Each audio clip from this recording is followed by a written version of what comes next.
আমরা অন্তর্বর্তীকালীন সরকার নিঃসন্দেহে একটি নিরপেক্ষ সরকার। যে হাসিনা আমি বলবো কতখানি দ্বিচারী হতে পারে, কতখানি প্রতারক হতে পারে,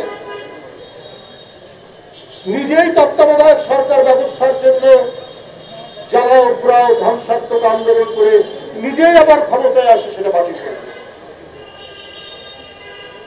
বন্ধুরা আমার, এই হচ্ছে শেখ হাসিনা, যার কোনো কমিটমেন্ট নাই, যার কোনো অঙ্গীকার নাই, যে রাজনীতিকে মনে করে একটা প্রতারণা, যে রাজনীতিকে মনে করে যে তার লক্ষ্য এবং উদ্দেশ্য সাধন করা, সেই রাজনীতি তো ফেরত আসতে পারে না, কখনোই সেটা হতে পারে না।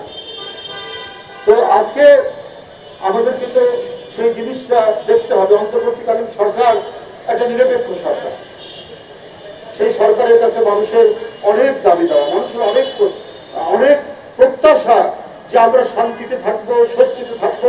মানুষের শেষ আশ্রয় হচ্ছে আদালত, সেই আদালতে আমরা ন্যায় বিচার পাবো, এটাই তো মানুষ কামনা করে।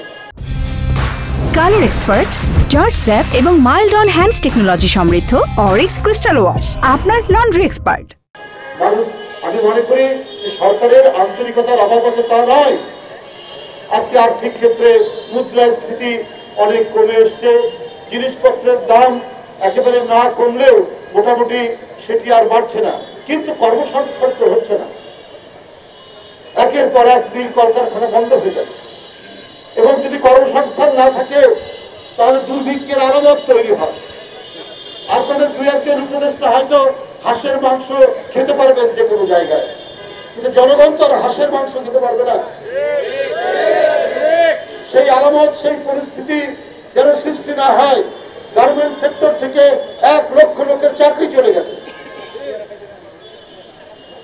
কারণ দোসরদের অনেকেই আওয়ামী দোসর ফ্যাসিবাদের যারা পূজারী ছিলেন, উপাসনা করতেন, তারা অনেকে মিল মালিক। আমি বারবার বলেছি, আমাদের দল থেকেও বলা হয়েছে, মিল কলকারখানা যেন বন্ধ না হয়, মানুষের ক্ষুধা যেন না বাড়ে। মানুষের ক্ষুধার সাথে রাজনীতি করা যাবে না। সরকার এগুলো দরকার হলে টেক আপ করবে, দরকার হলে নিলামে বিক্রি করে দিবে, অথবা প্রশাসক দিয়ে চালাবে, কিন্তু কর্মসংস্থান যেন ঠিক থাকে সেই প্রচেষ্টা সরকারকে নিতে হবে।